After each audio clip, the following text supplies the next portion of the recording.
welcome to episode 185 of the Nerds at Large Gaming Podcast. I'm one of your hosts, Darbo Hallman. I'm Jeff Mayo. Hello. Oh, we got a nice pregnant pause there. That was a good one. That was a very good one. How are you doing this evening? Doing pretty good. Though I did have the realization with number-wise, 185, our 200 doesn't coincide with E3, which is a shame. I think our 100 was very close. Yeah, I think it was like right around there. When is 200 going to be there around? 15? Oh, it's going to be like in August or something. Lame. Nothing happens in August. No, we're here to stay, baby! Nothing of consequence. Gamescom. Yeah. Gamescom we keep treating like it's a big deal. Has it ever been a big deal as far as the announcements? Got a couple cool ones. It has Keeley, so we're like, ooh, it's coming, ooh, baby. And, yeah. I think I had reason to be hyped last year considering the way the summer was, but yeah, the hype for is definitely down since, well, E3 gets a thing. I mean, they always like Keeley treats it like it's a big deal, but I feel like it's never actually been a big deal. It's never actually lived up to that, you know? Yeah. But you know what will live up to the hype? What? This podcast right here. Hell yeah, buddy. Let's freaking go. And also anime. Go watch Anime Gauntlet. Post every Wednesday, and it's really, really good. And we talk about anime, and it's good. You should go watch To Your Eternity. It has an orb in it. Becomes a wolf. Becomes a boy.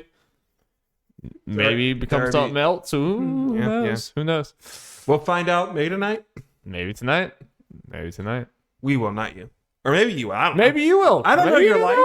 Maybe you will do it. But we are going to find out about some video games tonight. Not really video games that we're playing, because I don't think we really have anything new to discuss. I'm sure Jeff is... I've been busy. Jeff is juggling too many games at once. I've only got a couple hours on Nier, but that's the most I've been able to play. Yep, and I just played League of Legends. That's the only thing I play at this point. So, yeah. But... we will, I don't know if we probably said it on the podcast, but me and Jeff both own Half-Life Alyx now because Jeff owns an Oculus Quest 2. So we plan to play that soon. I've had cable and adapter issues, but that will hopefully come in on Tuesday, which is tomorrow, actually. I forget. Today's Monday. Yeah, so we look forward to impressions of that at some point, which will be very cool for us. But until then, let's get into some news, Jeff. News jingle. Jingle, jingle, jingle. Hot diggity damn. Well, we finally got to talk about it. We can't put it off any longer. Get ready. Are you ready to not really seem like we know what we're talking about? I guess we're not actually talking about the parts of this that I can't, the legal parts of this that I can't discuss. Fuck no. We're going to talk about the secrets that have been spilled from John C. Epic. Against Riley D. Apple. Yeah. So yeah, Epic versus Apple trial things going on. I kind of forgot what all they're arguing about at this point. It's just a couple rich people fighting about which rich person getting more money. Correct. Which we will probably, I guess, at least talk about some once everything is settled. But the most exciting thing as far as this podcast goes, in my opinion, is there are a lot of fun little tidbits coming out because of this trial. Kind of like industry secret type things, kind of getting to see how more of the stuff operates, which is fun.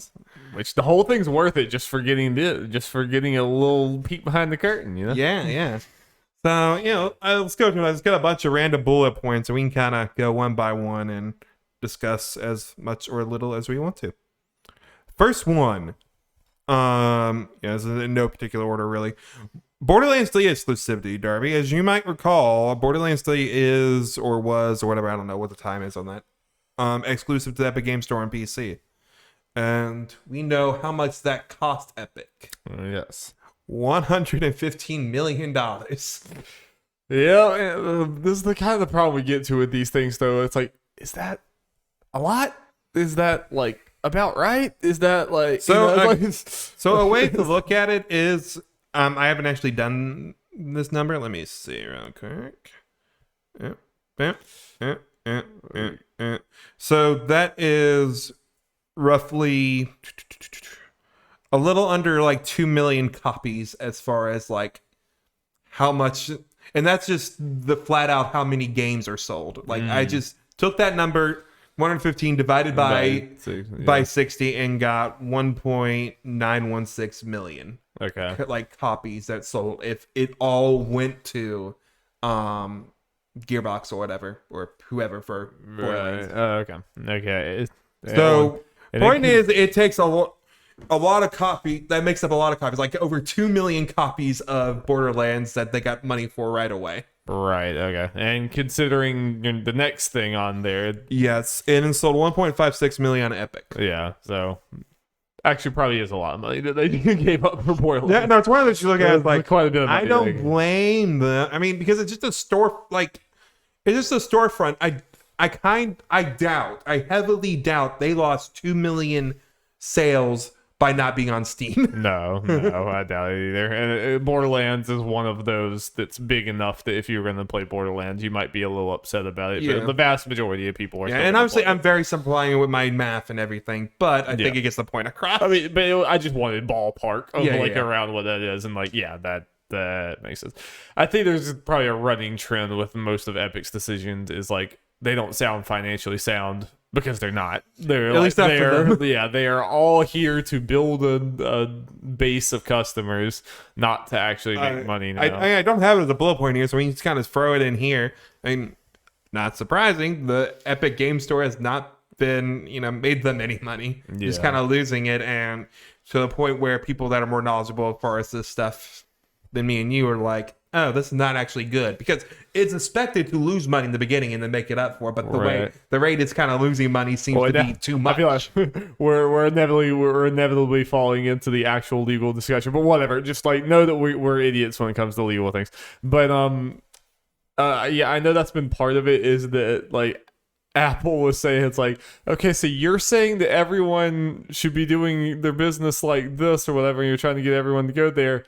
But you yourself are losing money like every single year, so it's like, how does this make sense? And then Epic's like, oh, but we're gonna make money later. It's like, Yeah. well, but it's like, you don't know that. It's like, Yeah, it's like a difference between, as far as like big undertakings, as far as the game stuff like this and Game Pass. Game Pass has come up in this whole thing where I could see the path to Game Pass making money at some point. Is losing money now, which not surprising. That was a headline. Some people were saying this week, like it's like no duh. yeah, But because especially with Netflix, you can see where we'll get to that point. Yeah. Epic again, because I'm reading what people smarter than me are saying as far as their take on it. It's like, who knows? yeah, I don't know. And there's also, it's just like, it's way more aggressive than like Game Pass is not really like taking something away, like taking people to court or like, attacking other things like this. Like Epic is like kind of straight up attacking other companies for not, I don't know. Again, I don't side with either of these. It's like whatever. But But another fun thing that was in there related to money spent. We got some Epic Game Store has been giving away a lot of free games since they've started up. Yes. And we have the amount of money that was a bunch of information for all the free games in the first like 9 months of that whole thing. I'm not going to go through one by one. You don't have to worry about that. Yeah, but, here we go. Next 2 hours. Yep. But we'll look at a couple, like, I guess, big ones and just kind of, read off of it and see where it goes. Subnautica is the first one. Its buyout price was 1.4 million as far as doing that, and that is the most besides Batman Arkham, which was only 100,000 higher than that. Interesting. So a lot of this ranges from as low as like 50,000 when they actually pay up to that. I think Celeste was on here and got paid 750,000. It's very interesting. I wonder where these numbers come from, like how they come to these agreements. Is it like, I guess they're doing their own market research to just see what they expect the game to sell, and then the number is still when they're in this. I think if you probably look at this, there probably is some little map behind it, like maybe like how old a game is. Because I think by the time this happened, like Mutant Year Zero is one of the highest at 1 million, and it's definitely not the biggest seller on here, most popular game or anything. No. But I think relative to a lot of these games, it was more recent. Yeah. In the timing of it. Yeah. So it's probably a mixture of popularity and how long it's been out. Though I say that, I look at Inside, that's 800,000, which is higher, which very popular game, but have been out for quite a while. Right. Yeah. And as far as like potential some other things, it also has some stuff like how many new Epic accounts were made for each one. Batman was definitely the highest. Subnautica being the first was the highest, and then it kind of goes down big time and kind of ranges. And as far as like new to Epic, again, Subnautica and Batman were. So by Subnautica highest. being the first, does that mean that the most people downloaded Subnautica? Or At least at the paid? timing based on the data, it got the most new Epic accounts and new to Epic, but that because it is the first. Okay. In All right. relation Yeah, to like sorry. these games, That like makes sense. date wise. Yeah, gotcha. Well, interesting. Yeah, I feel like this is one of those that's almost too hard to pick apart. There's too much going on, and like again, I don't really know what number is a big number, but like obviously altogether they're shelling out a good bit of cash for these Yes. things. More like again, more so than is financially feasible, probably. Yeah, this adds up. Well, here's a fun thing. Well, it adds up. The buyout price for the first 9 months is 11.6 million. Was the buyout for all these games for 9 months? Yeah, And they've continued to do this. right. Probably at a similar rate. So that's just millions and millions of dollars for these free games, which goes into the next point. Only 7% of users who have claimed free games bought something at Epic Game Store. So the retention rate is terrible. I think that's the biggest. That's where their like Epic's plan is probably not going as expected. Yeah. Which I mean, I'm one of those. I've occasionally remembered to download free games. Like every 3 months, I'll be like, oh yeah, and download the free game. But I've never even like looked at the store hardly. So yeah, I'm definitely like living proof of that. And I've bought things on Steam. I think it's just like it's where you're familiar, and their store page and everything is lacking in a lot of ways. But like, yeah, I think that's a big problem when like even the people who are getting the free games are not sticking around your store whatsoever. Which I think that is also a testament to we've been talking about how the Epic games like kind of the reverse of what, or like the other end of the issue from what we've been saying is true. Me and you have constantly been saying like, yeah, the Epic Game Store is like annoying and everything, but like, how is it a deal breaker for you? It's like, it's still PC, it's just a different launcher or whatever, so it's like not that big of a deal. If it's exclusive but it's a game you really love, it's not that big of a deal. Just play it on the other launcher. That is true, but that also means it's not a big deal. Meaning you're not thinking about it. You're not like I'm not gonna like change my habits to go to this other store because it's all the same to me. So it's like if my library's at Steam, I'm gonna keep going to Steam, and I'm gonna go to the Epic Game Store every now and then when there's something I want to play there. But then the rest of my library, you know what I mean? So it's not like I'm buying this new console, this whole new ecosystem. It's just another launcher. So like, both sides. I'm not gonna care about it as far as being mad or loving it. It's just a thing. It's just kind of there. Imagine when you look at the like specific sales for games, it's relative to the size of the game.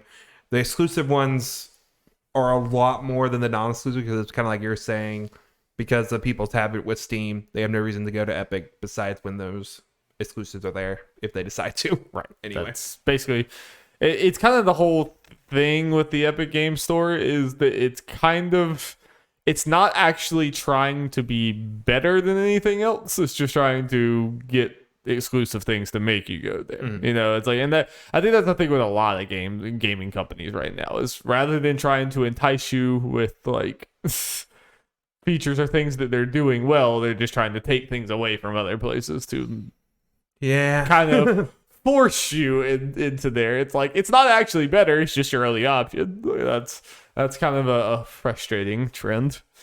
Indeed.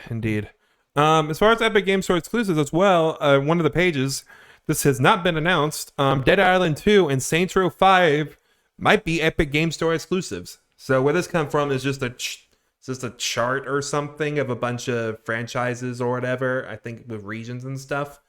And like rankings, and they're color coded based on like whether they're exclusive or not. And let's say the color red is for exclusive. Dead Island 2 and Saints Row 5 are color red. So it's looking like these titles, when they come out, will be Epic Games Store exclusive. Your mic's fine, but just like maybe tilt it up a little bit and talk into it more. Like it's not off, but you're just kind of like away from the mic. This just means that this means that there are upcoming games, or if there are upcoming games, they would be exclusive. I mean, we know Dead Island 2 is a thing, and I think we know Saints Row 5 is exclusive or existing. So it's just kind of, when they do come out, they will be announced as Epic Games Store exclusive, because I can't remember, I think it was somewhere in here, and some other things that came out, pretty much, not surprising. These deals are made way in advance. Yeah. So even if these games are like 2 years away, I'm not surprised. I wouldn't be surprised to hear, that they already made the decision. Yeah, I agree. So I didn't know it was a thing. Well, does the concept of Saints Row 5 do anything for you in the year of our Lord 2021? It depends on the game. They got to do something interesting, and it still be dumb fun. Yeah, like of course. Of course. If it takes itself seriously, then it's gonna. I'm lacking in my dumb fun quota with games I'm getting recently. True. And a Saints Row done interesting and right would really hit the spot. Even if I don't get it right the way that might be at this point in my life, wait for a sale kind of thing. Yeah, but probably. I would definitely be interested. Yeah, a Saints Row that feels like a new game and not glorified DLC might go down smooth, because Saints Row 4 was glorified DLC in my mind. So yeah, maybe potentially. Yeah. Alrighty. Fortnite made $9 billion in its first 2 years. I'm assuming that means the Battle Royale, and not. Yeah.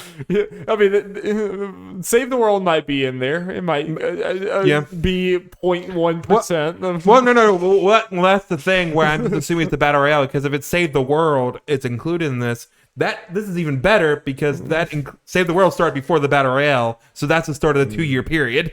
Yeah. So it would make $9 billion faster. Yeah.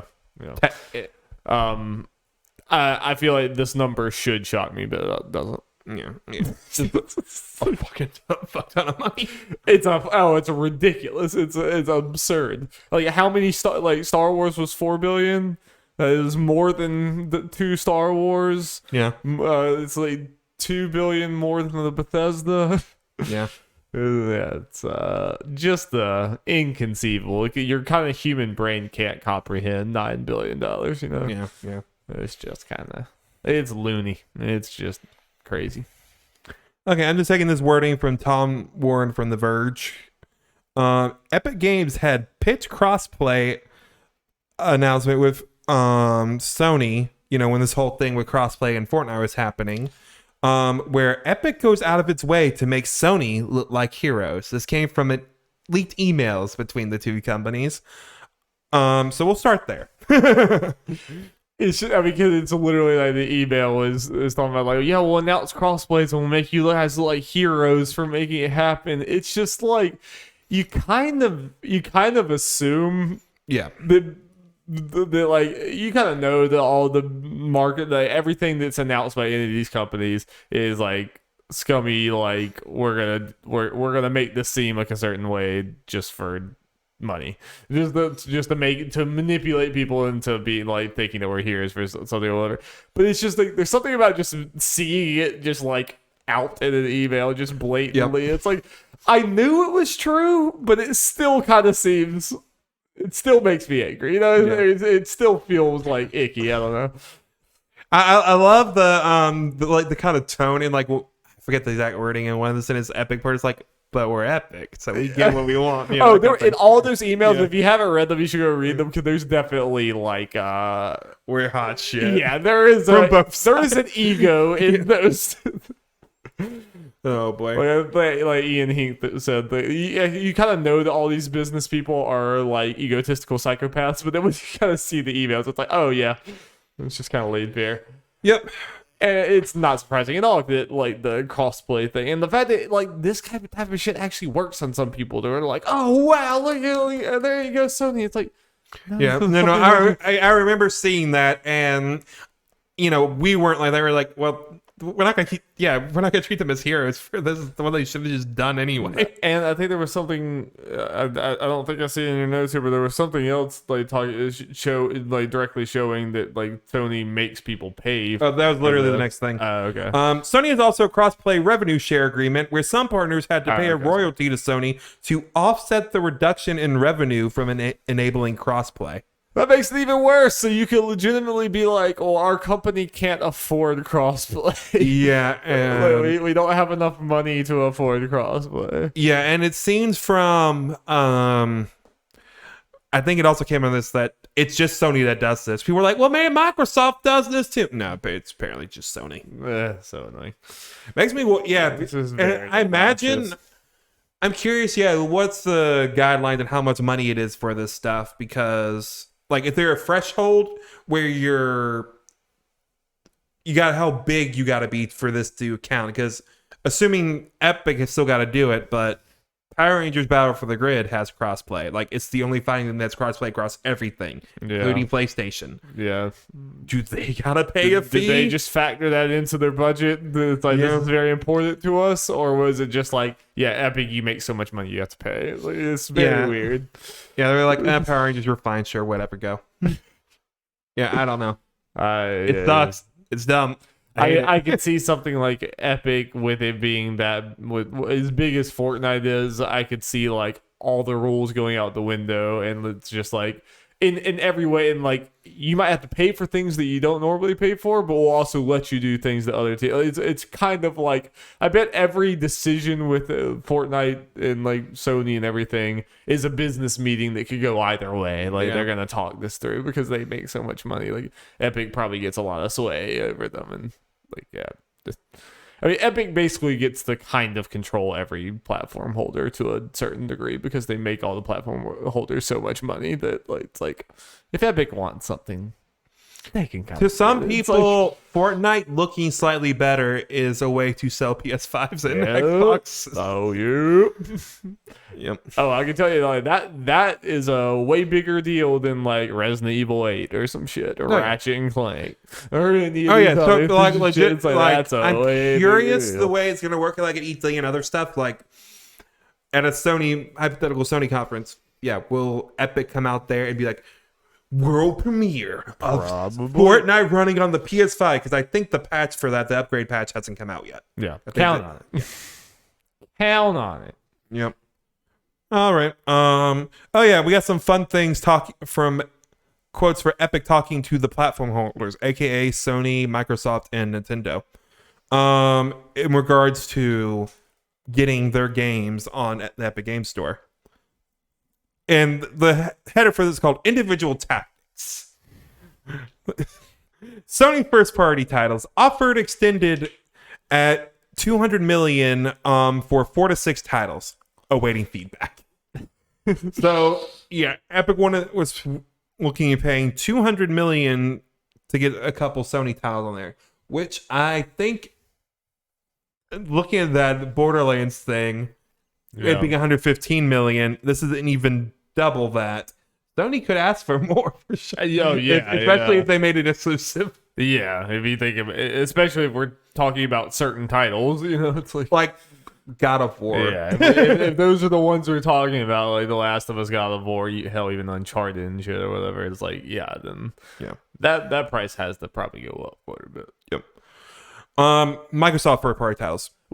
So Horizon and Days Gone are not on Epic Games Store, are they? As far as I know, they're only on Steam. Yeah, interesting.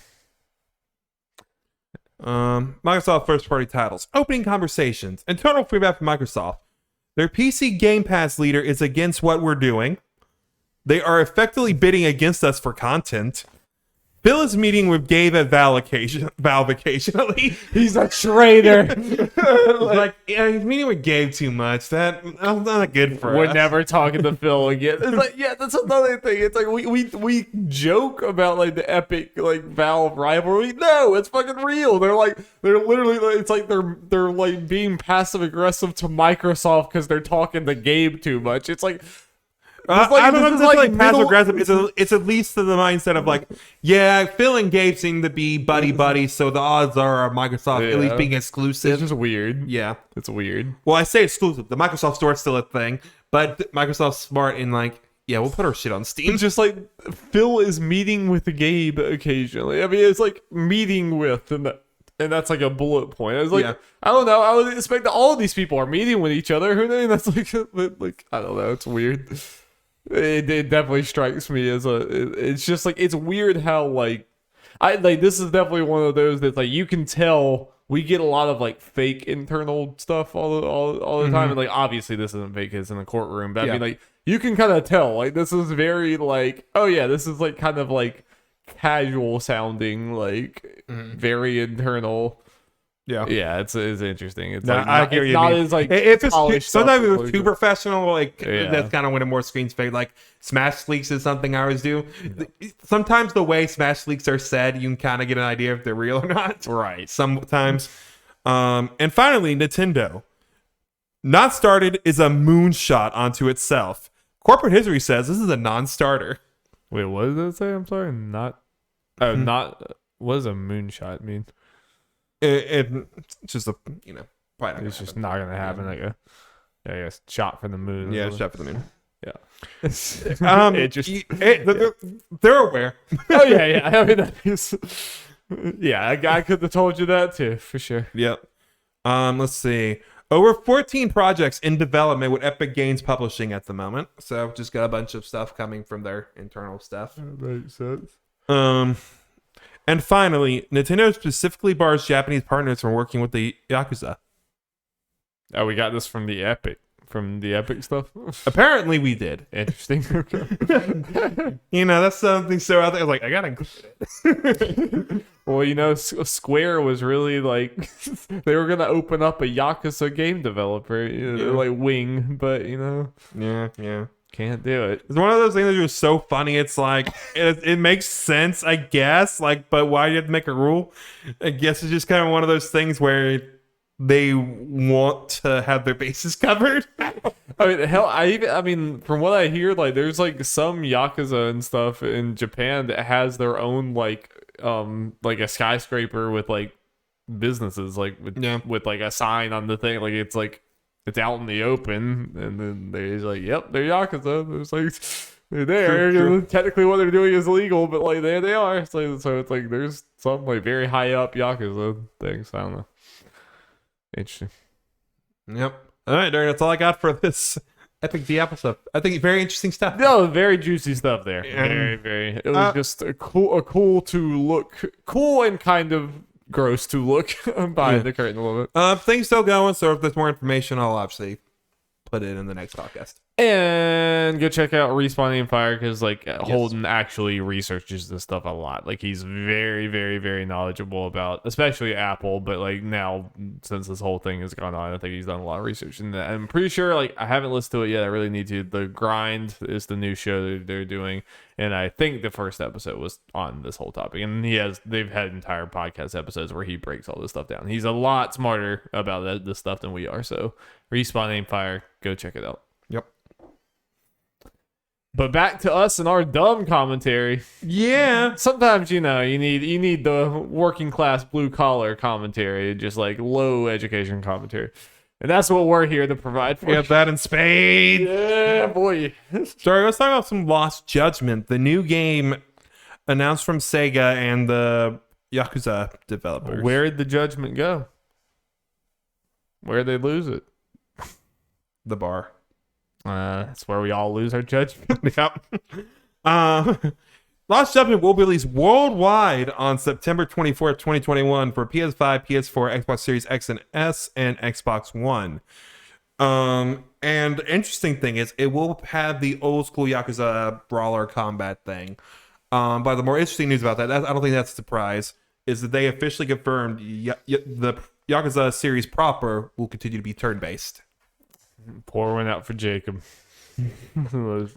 Quiet reflection for Jacob, and but at least I think this is like softens the blow a bit. That it's like at least Yakuza will continue. Like the Yakuza you know and love will continue, because from what I could tell, Judgment was pretty much a Yakuza game with a detective spin on it. Like, gameplay wise, I don't more think it was serious story. Somewhat. Yeah, I just mean like gameplay wise, Yeah. I don't think it was like a drastic change and everything. It's like, And that might have been seen as a criticism. First, someone's like, "Yeah, we're getting both these games pretty much the same thing." Yeah. But now, I mean, it was definitely a criticism back then, rightfully so. But I'm saying at least now, Yeah. it's like you're basically still, if you really want the normal Yakuza, you have that. Mm-hmm. Yeah, I mean, I'm interested to see what you think. I think this will be very controversial to people, whatever. But I do think that it's like, guys, there have been like 7 of these games, 8 of these games. What has it been? It's been a lot. There are 8 like mainline games at this point, counting Like a Dragon. Yeah, And maybe probably some spinoffs here and there. I think it's I'm kind of okay with them being like, all right, we're gonna switch up this formula and start doing something else with it, because it's like, I get I get why people love these games and everything, but they are very similar. They're very, very similar. Like, they all look not that much better than each other. I mean, I know there are improvements and everything, but they largely play very similar. Whatever. It's like with that many games, like, I kind of understand, you know. Mm-hmm. I mean, you could argue if this is the right direction for it, but yeah. Yeah, I feel like the change is definitely good, like you said, when there's so many of these games, and just with the type of combat it is. It sounds like even fans that are like, yeah, it's very samey and that kind of stuff, and get kind of old, and that would be a big reason why people might take breaks in between games. Like, they want to do the story, but the gameplay might get a little old for them. And I know some people weren't as hot as others on the turn-based combat. They even says kind of that get old, but it was their first time at it.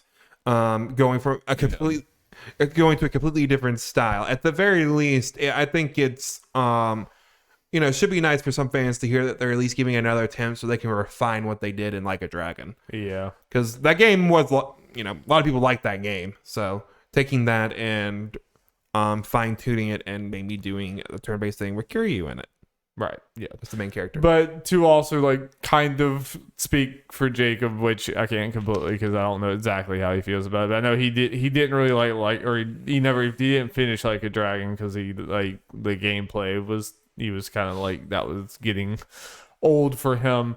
And I imagine that him and other people would counter what we're saying and be like, okay, yeah, they're switching it up. They're switching it up to about the oldest and most overdone gameplay style in the history of video games, turn-based RPGs. You know, it's like that. It's not like they're switching it up to something crazy new and everything.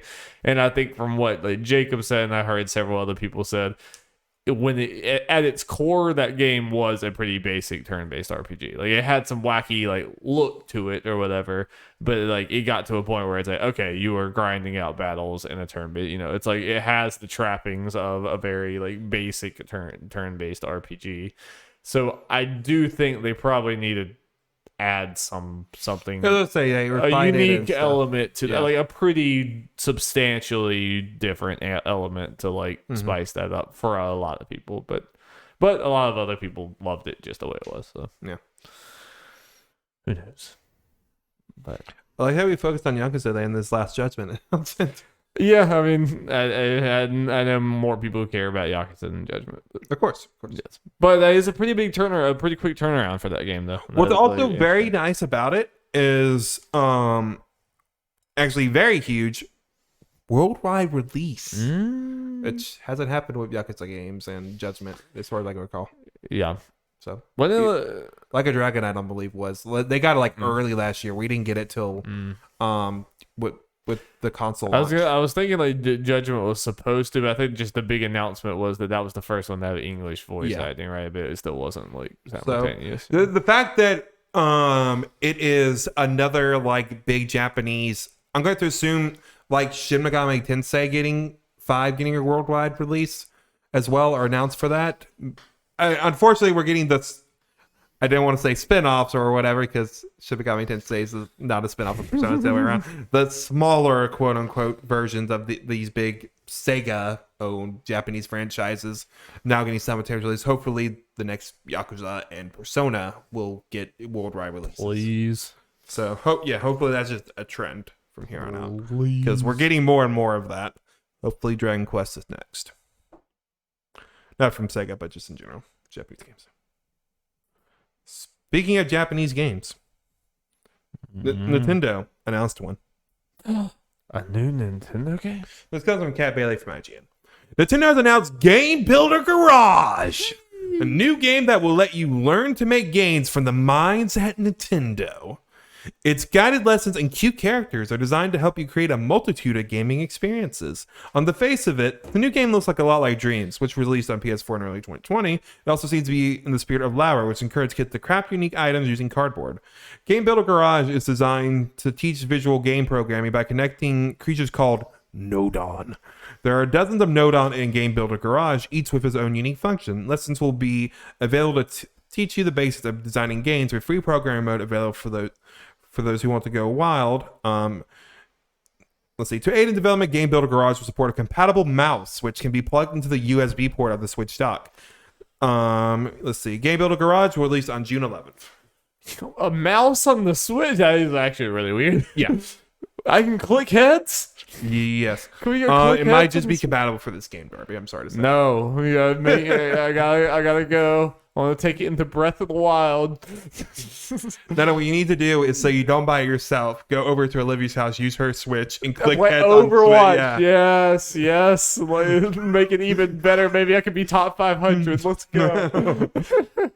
Yeah. That would be hilarious if, like, the mouse was released specifically for this game, but unintentionally it's way more used in like Overwatch or Apex. Yes, Apex is out like used and all that stuff. Like people buy this game. Why would you play Apex on Switch? I don't know. People buy this game just to get the mouse. Yeah.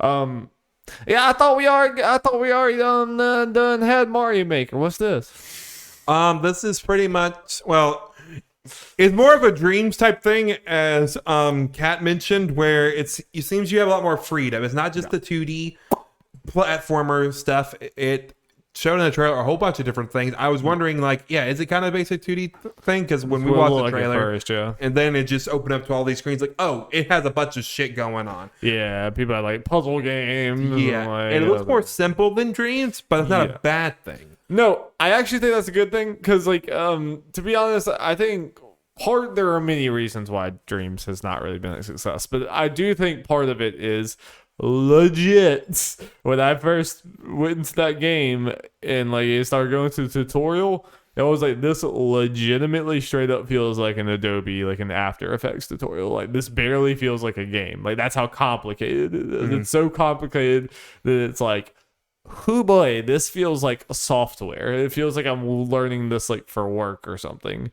It's like I think a lot of people probably was like really excited for Dreams, got in there and they're like, this is too much. It's like, I don't know what I'm doing. Like, that's kind of me. Yeah. It's like if I were like going to create something, it's like you legitimately need to put hours into learning it, like a skill, like a technical skill. And I do think that hurts it. I mean, it's the like risk reward with that, because that also means that you can create crazier things for the people who are really good at it. But I think something like this is, from what we can see, I think they're striking a smart middle ground between those two ideas. That it's like, you're not going to be able to create things as crazy as Dreams, but I think the average person will be able to interact with this and be satisfied with something they created without having to feel like work. You know, it's like, no, I hear you. Yeah. So I'm curious, how exactly that's going to be, because what they showed made it look relatively simple, especially compared to Dreams. But yeah, I'm curious to see how exactly that works, like with the models and that kind of stuff, because I think from the trailer we didn't really see like how you made characters or the like preset things, or how did that work. Yeah, they definitely started out very, very simple to show it off, and then never really actually, then they're like, oh, look at all this crazy stuff, and it's like they didn't really connect A to B to like, okay, so how do you do that? Yeah. Well, again, a couple of interesting things. It's coming out next month. Yes, which I also do think is smart. Yes, this is not a thing. Like, I think a problem with Dreams was they announced it way too early. Yeah, and it's like, next month, and it's $30, which I think is a nice price point for that. I'll be very interested. I mean, I think you have to predict kind of modest sales for this or whatever. Like, I think you'd be a fool to immediately just predict this to like go crazy. But I do think it has a chance of like surprising us with like some sales of it, like catches on word of mouth and things like that. And I think in general, like I don't even I think it'll be considered a success even just selling like, you know, if it sells like 1 million or over 1 million, it'll be like, damn, okay, cool. No. You know, yeah. Well, I think a good tagline for this thing, they used learn to make games from the mind that Nintendo is like, that's how you sell it. Again, we already done have Mario Maker. Yeah, no, I think it's cool. I'm interested to see how much of a zeitgeist does this get to be, you know? Yeah. It's like, how big is its moment in the sun for like this? Like, because I could see it kind of going either way with that, but because it also is like lacking. I do think it's kind of, and it's a problem that Dreams has, I think too. It's not really a fixable problem because of the type of game, but it's lacking like a style.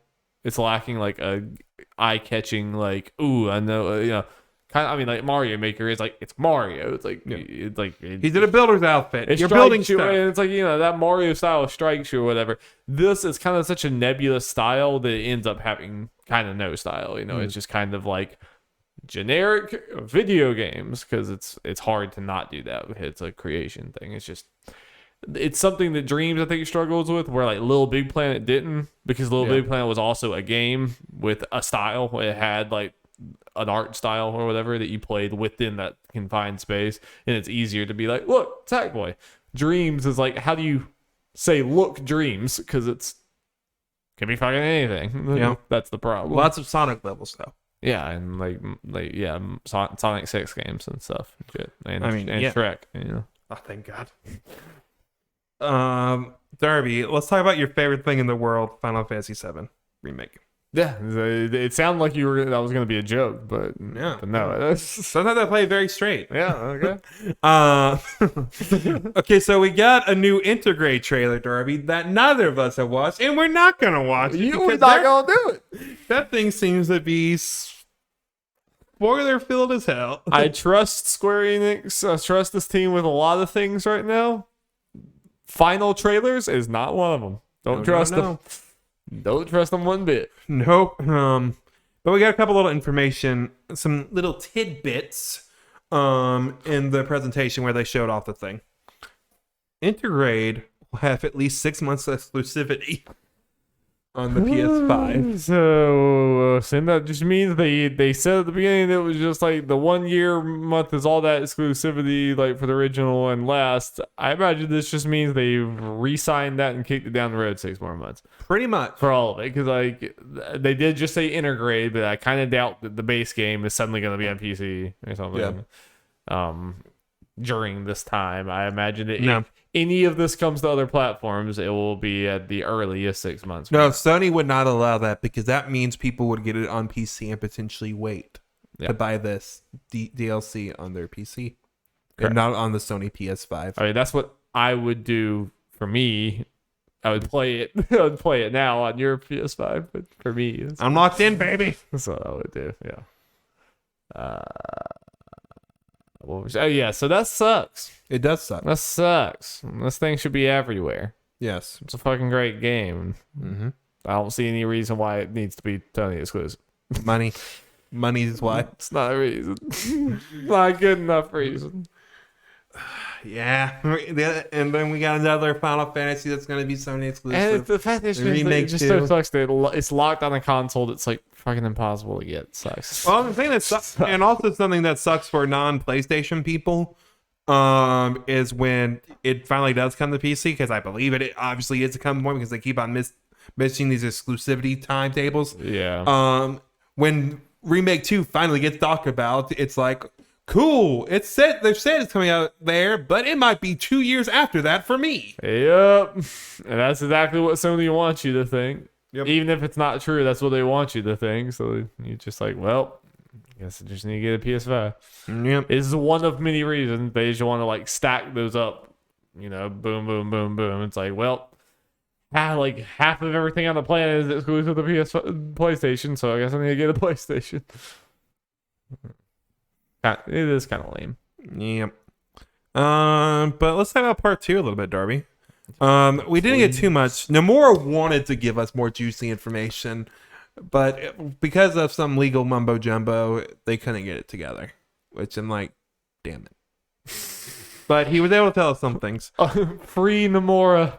Yep. Hashtag free Nomura. Development for part 2 is going smoothly. What if they just came out and be like, it's shit. It's Yeah. going like everything's on fire. We don't know what the fuck we're doing. Yeah. I can believe it at least right now that it's going smoothly. Part 2 starts right after Intergrade. Darby, do you think the fact that the phrase is right after Intergrade, what does that mean exactly? Are they just just saying regular Final Fantasy VII Remake ending is Intergrade? Like just referring into that? I took it as like I'm assuming that Yuffie is going to end at a later point than the base game ends. That's what that's what I've been assuming is going to happen this entire time.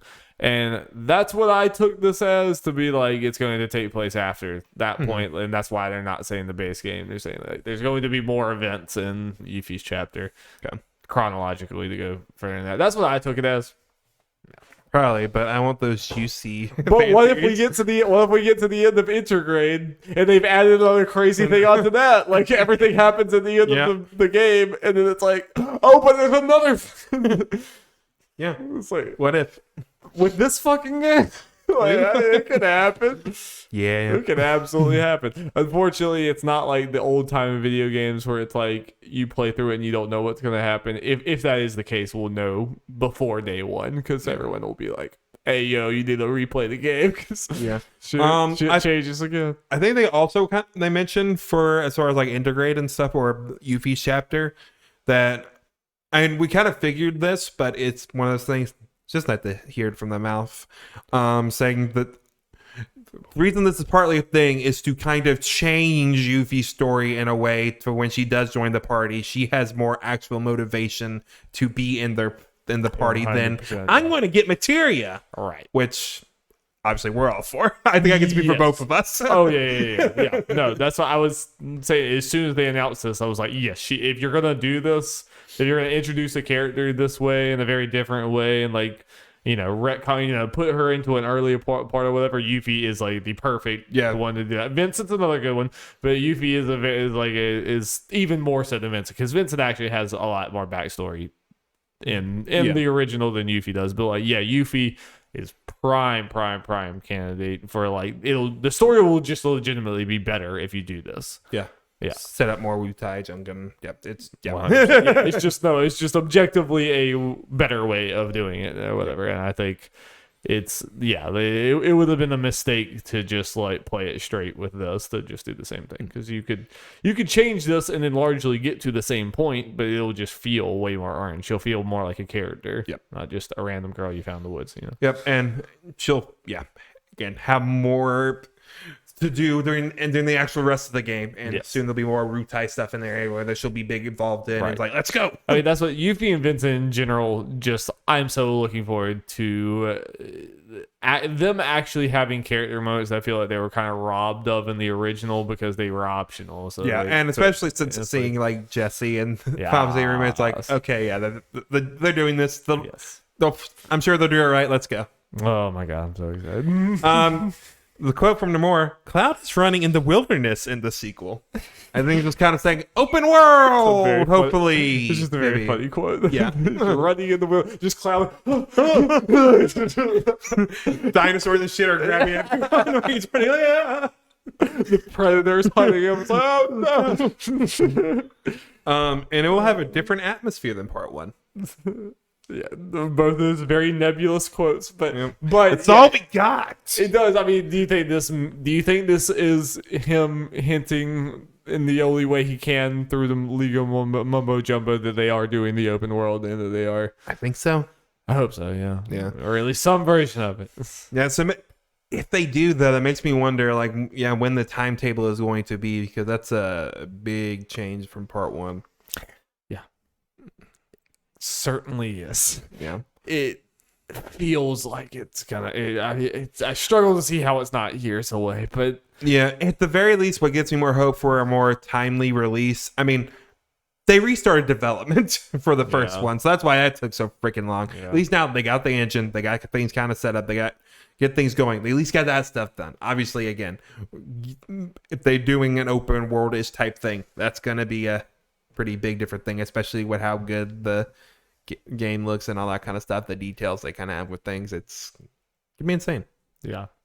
But it's going to be 60 frames right away because it's being made for the PS5. Yep. And I'm just so excited to see how it looks. Like, Yeah, and it's great. We'll get a little taste of that in Yuffie's thing because that is PS5 exclusive. So that's that. I mean, this is the like kind of. I'm not saying it's like it was worth it or whatever. I mean, like, oh, whatever.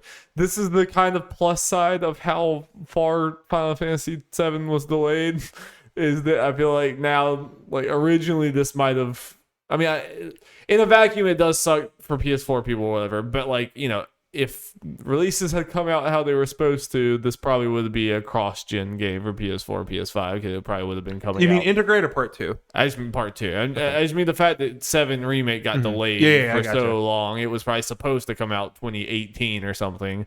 But it came out in 2020 instead. So, like, now Part 2 gets to be like, okay, let's just push it. Let's just go. Because, like, 7, the original, was already obviously kind of being held back by the console it was on. Like the load times were like way too much, and there was definitely times where it's like the foreground looks beautiful, the background is an image, it's a static image, and it's like they probably wanted that to look better. They really wanted that to look better.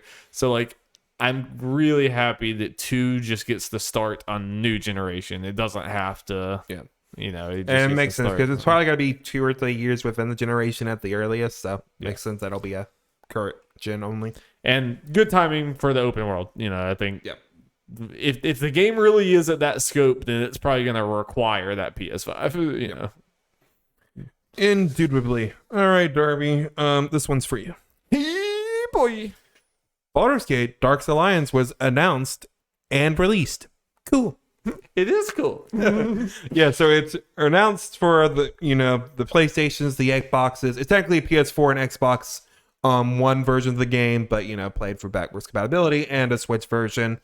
The PlayStation and Xbox Ones are out. Switch seemingly got delayed. Yeah, it was a very weird thing where it was announced and immediately delayed. It was announced for them to all release the next day, but the developer said on Twitter it was like a weird problem with the store that they're trying to figure out. It was like a problem with the Nintendo PC's store. coming later this year. That's also I was surprised to see that PC was not happening now, but it seems like this thing came in hot, but they were just wanting to release it immediately, which whatever. It's a very basic port, which is something to talk about with its price point and everything. But before we get to that, Darby, yes, I really, really have a lot of fond memories for this game. I'm not a big D&D or Baldur's Gate person. I didn't play a bunch of those games, but for some reason, this is just one of those games on the PS2 that just ended up in my possession. I don't know how. Like, it's one of those. But, I had a really good time with this playing. I think I played it all the way through with my uncle, and I was really young, so he was carrying me through for sure. I was trash. And then I played a bunch of it with my sister, and apparently I played it with you. I don't really exactly remember, but we will have new memories because I'm gonna make Jeff play it with me again. It's a Diablo-esque Gauntlet. It's like isometric. You're going through slaying monsters and stuff, but it's definitely a little slower paced than those. But that's not a bad thing. I think there's something about the design of that game, like the sound design and the visual design that just really sticks with me. And I just remember it being a game where it's oddly scary at times because just things come at you very slowly, and a lot of the rooms are really darkly lit, and it kind of goes through you're going through this sewer that turns into more slowly things start getting more magic-y and shit or whatever, and it was really cool. And just the biggest thing was finding weapons in that game was so hype because you would have like very like typical like little daggers things for so long, and then you would like come across a sword or something that was like glowing blue, and you're like, oh fuck. At least back in the day, I was like, wow, this is really cool. It's like it's something you're doing a lot of damage, and playing it with someone else and being like, oh, you seem to like these type of weapons. I'm gonna send you this weapon. Like doing the inventory management every like chapter or so or whatever. It was just a lot of fun. It's like really had a lot of fun with it when we played. Yeah. Even if you don't remember it. I'm sorry. I played it with 3 different people. Yeah. No, you're good. Yeah. I don't even know how much, but I just remember distinctly playing that game with you. Yeah. So I'm excited to play that again. But the unfortunate thing is, this isn't even a remaster. This is the port of the game, apparently. That is a bummer. And they're selling it for $30, which is more than is probably worth. Yeah, because of that. 100%. Yeah. If they're not at, like, I'm okay. I think more companies should, like, if they don't want, like, I think a lot of companies feel like if it's not worth it, if they don't want to put the effort into like remastering it and up-resing it and all that, they just don't release it. So these games just stay lost on old consoles. Yeah. Like Sony has this problem a lot of things. Like there's a lot of games that are just trapped on PS3 and stuff because they don't want, like, it's not big enough to go through all that trouble. Yeah. So they just leave it. I wish more companies would just port it. Yeah, you don't have to do anything crazy. Just port it. Like, that's fine. I just want to be able to play the game. Period. So I wish they would do that more. But I agree with you. If you're gonna do that, probably $15-$20. It's probably more of what you should be targeting. Even $20 might be pushing it. Yeah, I mean this game probably should be like a $10 port thing like that. Yeah, I agree with you. This is very much they're trying to. They know people like me will be like, oh shit, Dark Alliance, and they're right. That's the problem. I agree with that because it seems like it's literally like there's really nothing added to it, and no online co-op, which is that is that's a big thing. I'm sure there are a bunch of people saw this like, oh, this is awesome. Probably gonna be a remaster with, especially if they saw that price point as well, like remaster with online is like, oh, none of that. I kind of forgot about the online thing, but good call bringing that. That is a huge thing. I did see on Twitter the developer said like the PC is coming later this year, and we hope for it to have online co-op. It said online co-op through Steam Connect, which I don't even know what that is. Okay. So I don't know if that's like a special thing you have to have. Yeah. So it sounds like if it comes, it's only going to be on PC. Yeah. I don't know much about Steam Connect. I think it's kind of one of those things where you just kind of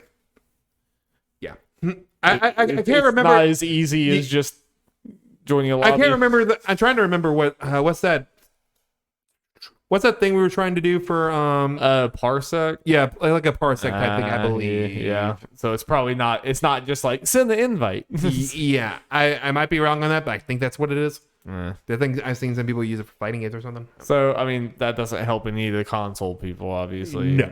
And they said we hope to have. It was not. Yes. It was definitely not. We're gonna have online co-op. And it's like, yeah, that's a little inexcusable for that price point, especially. Yeah. It's like you have to do local co-op for this. Is a little. I mean, that's how we're gonna play anyway. But like that's.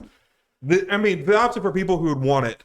It's right. Yeah, like we were talking, like Chad apparently really loved this game as a kid too, so it was definitely like when I saw this I was like, oh, maybe we can play with Chad online. Yeah. It's like no, it's a bummer. And I didn't realize this game was only 2-player. That's all I ever played on it, but I just kind of assumed you could probably play more than 2 players. But I mean, now that I think about it, I think a lot of the combat encounters would be probably ridiculously easy if you had a bunch of people, just because there's not a lot of enemies. But it's gonna be a fun time. Indeed. I definitely want to play it with you. I would say stream, but like I want to just be able to play this anytime we want. I don't want to. We have other stream games we're kind of behind on. Let's add another one. I don't want to commit. I just want to play the game. So, well, speaking of commitments, Dontnod have none. This information comes from an interview with Dontnod had with Rebecca Valentine from IGN. Here's some just little information I saw. I figured, why not talk about it real quick? Life is Strange 1 and 2 developers Dontnod do not expect to return to the series, which Square Enix owns and wants to focus foremost on owning their own IPs. Not surprising, but it makes sense from both parties, I guess. Well, I guess Dontnod wanting to do is like kind of move away. they got the brand recognition now. It's like, okay, let's just kind of they seem to have bigger goals than just working on another person's IP like that. Right. I do think they will forever be chasing the high, like the like, you know what I mean? Like, I think it's gonna be like, I hope it works out better for them, but I worry that it'll be a super massive situation where they're constantly chasing the Until Dawn success but never achieving it again. I worry about that with Dontnod. But overall, I mean, I do think that is definitely the direction. It's obvious that's the direction they're going. And something else that's interesting, they said they were fielded with several acquisition offers. Was not surprising. No, and I saw Enron mentioned, and I believe it 100%. Microsoft are probably one of the callers. That's what I would have. I can already see the potential planned announcement now when they tell me why it was going to be along with we acquired Dontnod announcement. I can see that for sure. Yeah. So at least, I mean, Dontnod probably does. Dontnod is probably like trying to avoid that, but has that in their back pocket. It's like if things don't go well, especially like with Microsoft, as far as like I feel like even they have a couple of fails Microsoft do, because I feel like with their games, they unfortunately have not sold as well as Life is Strange 1. And for the most part haven't been received as well, but they've been received pretty well from what I've seen. There are a couple misses, for sure, but people seem to generally at least like them to a certain degree. Yes, which at this stage in like Microsoft's career, that's what they care about more than anything. And I'm sure Microsoft, I mean, that would have been a great acquirement from Microsoft. It doesn't surprise me whatsoever. It kind of fits what they were doing. Dontnod probably want slightly on the bigger side of some of their acquisition, and it'd be a non-RPG studio. It's like RPGs. God, it's so crazy that they just became the Western RPG studio. Just kind of overnight. Kind of slowly, and then you suddenly with Bethesda, and I was like, oh, that's still a question now. Crazy. Well, Darby, it's that time of the quarter again. Oh boy. Nintendo financial the most wonderful time of the quarter. All right, so we have some information, and we're going to talk about it, and I'm going to read them to Darby's face. Right at my face, read them. Yep. Okay, first thing. Operating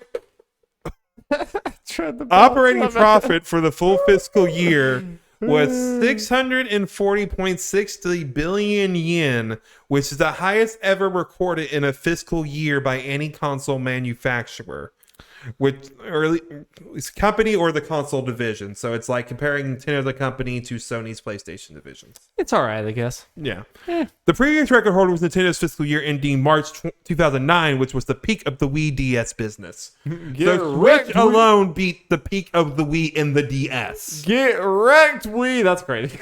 That is insane. How? Freaking how? So let's I mean, like, because it hasn't sold as much as like the Wii, like units wise. I guess it's just selling that much more hardware or software. So I think unit wise, I think it's outpacing the Wii. So in a year, I think it beat the Wii.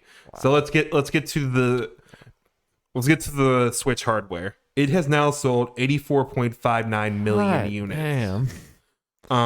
And to put it in perspective as far as where that is in the grand scheme of things, as far as consoles go, it is now surpassed the Xbox 360 and right below the PlayStation 3. At the pace it is going, it will probably the next fiscal year beat the original PlayStation and the Wii.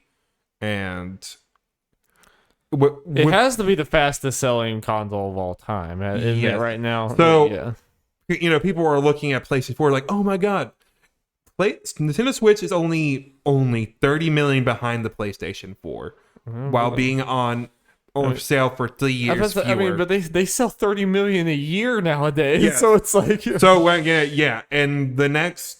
probably within the next 2 years, unless the momentum goes down considerably, they will outsell probably the PlayStation 4.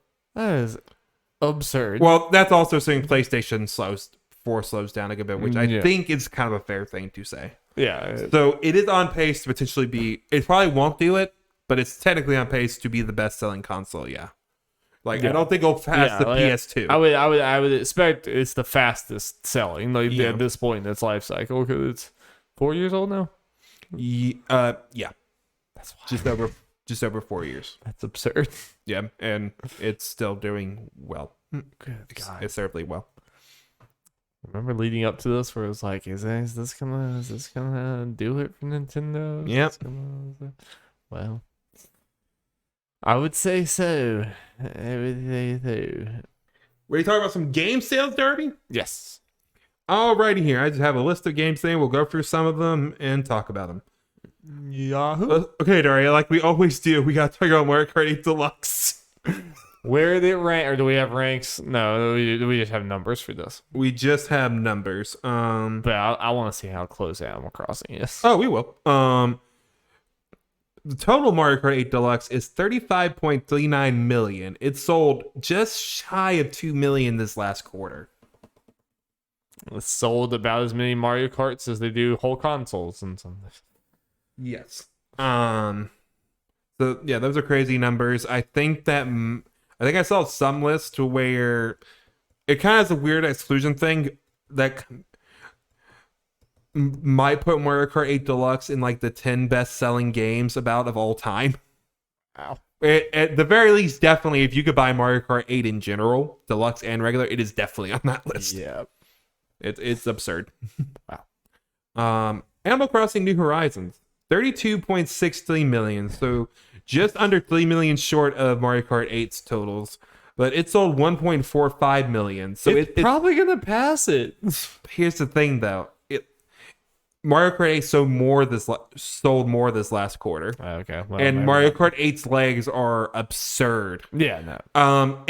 Animal Crossing still passed it. All it takes is a couple quarters where it sold more, consistently to do it for sure. It's just how will Animal Crossing's legs compare to Mario Kart 8's at this point? Yeah, Mario Kart 8 has one of the biggest legs of any video game on Earth. So yes, but still, I mean, these Animal Crossing numbers are like so far above what I would have ever expected. Funny, Dari, and what I'm about to say is obviously not a dig on Final Fantasy VII Remake, but I saw people bring it up. I remember this thread on Resetter where it was a poll: what would sell more, Final Fantasy VII Remake or Animal Crossing? I was like, you people playing Final Fantasy VII are crazy. like y'all are in a bubble. The New Leaf, the one before it, sold about 12 million copies, which is more than I think most Final Fantasies, not all of them. Yeah. I knew this was going to sell more than that. Yes. Yeah. I did not expect it to sell this much. But it probably sold like over 3 Final Fantasy VII remakes, right? I mean, like, it's like 3 times, if not more, more than 3 times. During the last number we got Final Fantasy VII Remake, Animal Crossing sold 6 times that. 6 times. There you go. Yeah. And Animal Crossing is now officially, like, New Horizons has sold more than the whole franchise before its release. Right. Which was not shabby numbers. No.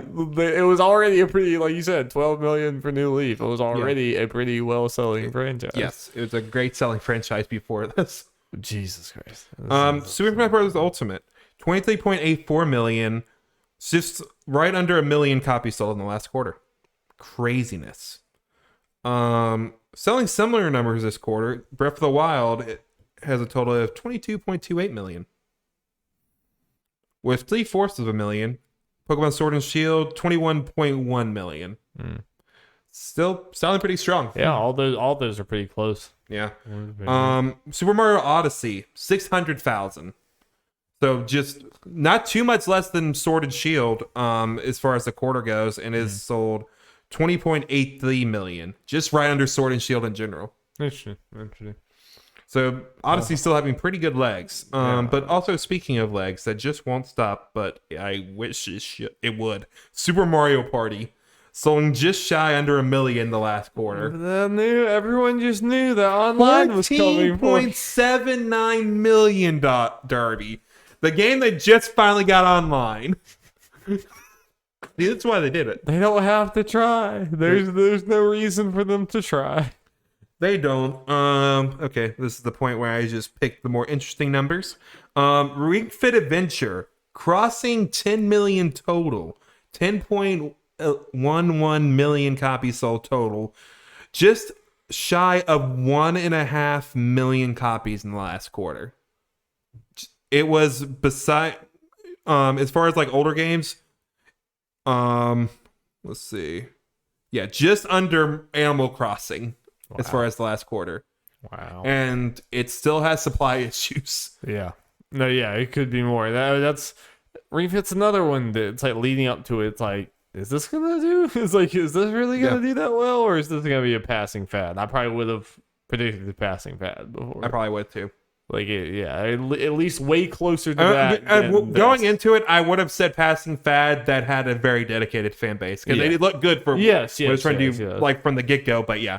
But 10+ million is not what I would have. So expect Ring Fit Adventure and Smash at some point. Yeah, and I welcome it. Yes. Also, it definitely surpassed it at this point. I don't know when it did, but it is definitely now the best-selling JRPG series, like first entry this generation. It's hilarious.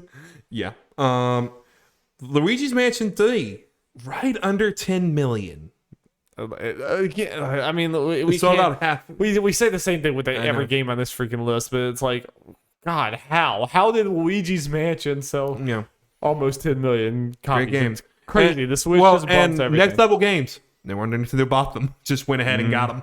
Yep. I look forward to their next game. Yep. Super Mario 3D All Stars, just right under 9 million total. Selling 690,000 the last quarter. Slowed down a good bit. But yeah, 9 million copies for that. Let's see. Super Mario 3D World plus Bowser's Fury. This is only like a week or two of sales. So it has sold more since then. 5.59 million. What?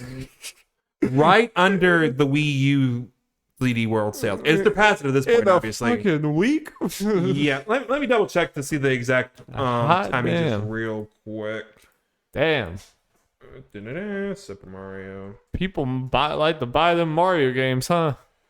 Yes. I'm very curious, Darby. I think this is a good little mini discussion we can have. Let's see about it. Where is the dam? Where is the dam? That's the question. Where is the dam? I just want to know when it came out. Okay, so the initial sales for this are insane for like 3D World and for 3D Mario in general. Like Odyssey quickly surpassed the top 3D selling Mario game and has just continued to sell more.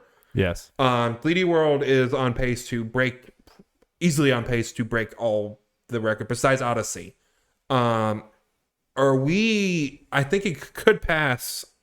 Let's see, what's the name? New Super Mario Bros. U Deluxe, which is just shy of 11 million after the amount of time it's been out.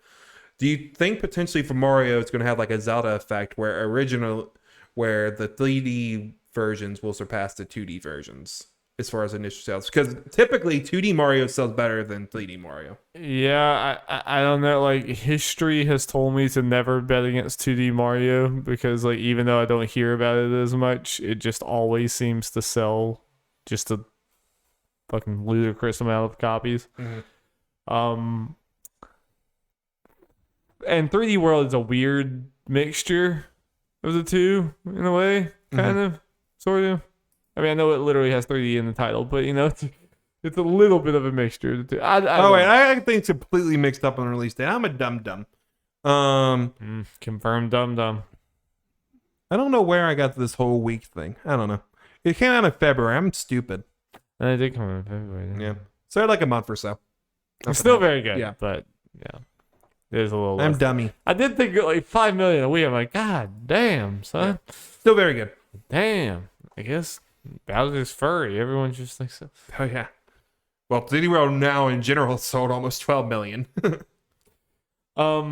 Maybe this is not the expected takeaway, but you know what this whole list and all this stuff also makes me realize more and more and more? What? How on earth did Mario Maker 2 fail as much as it did?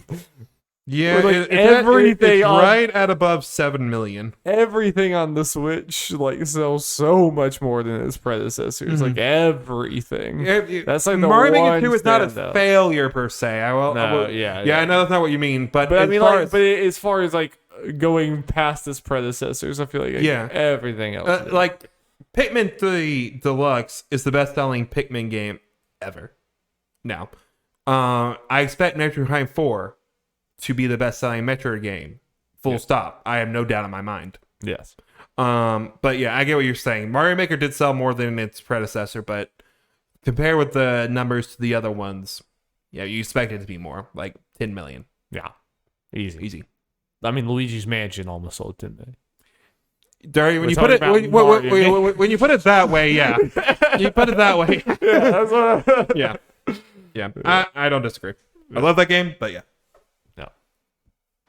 I wish other companies would do this shit with the financial report. I love it. I mean, obviously they all have financial thing, but they just don't go in depth like they do. I love it. It's like show everything. I mean, yeah.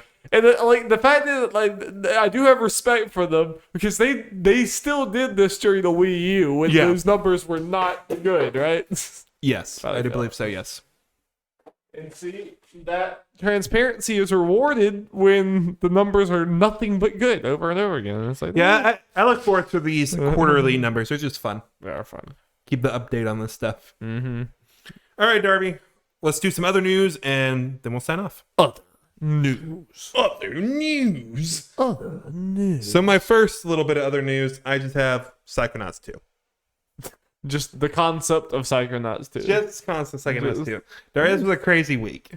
No, not really, but some exciting stuff happened as someone who's very excited for Psychonauts 2. It's crazy. We can't even. Oh no. Do you remember what happened, Darby? People could preload Psychonauts 2 on Xboxes. Yes. So, which tends to mean the game has gone gold. Yeah. So we are close. We are. So which people made people think, are we getting a shadow drop potentially at E3? Or at least an announcement beforehand, maybe with a quick turnaround? Shadow drop alert. This is the shadow drop alert. I don't know. I can't do anything else. Sound the alarms. Okay.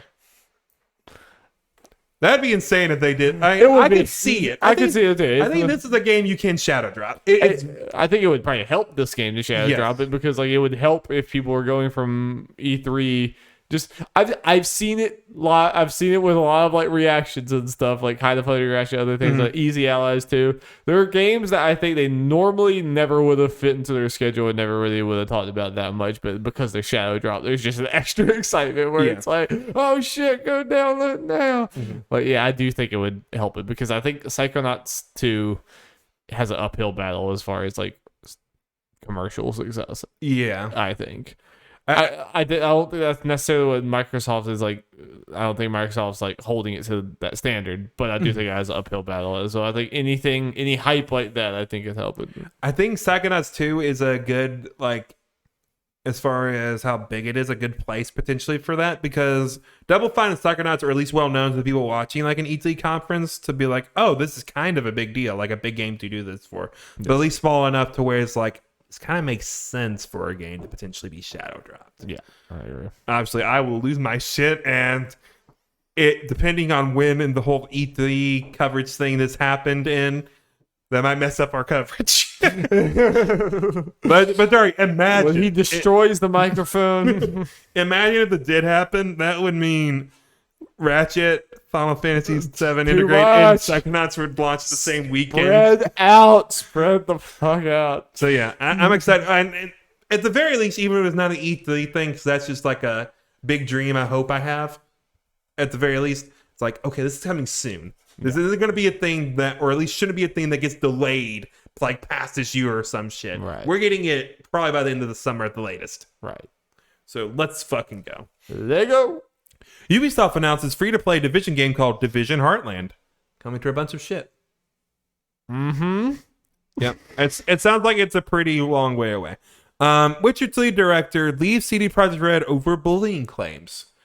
This is a little weird one, or where They did internal investigate. I mean, he denies allegations, blah, blah, blah. They did internal investigations and like, no, nothing's here, but he leaves anyway.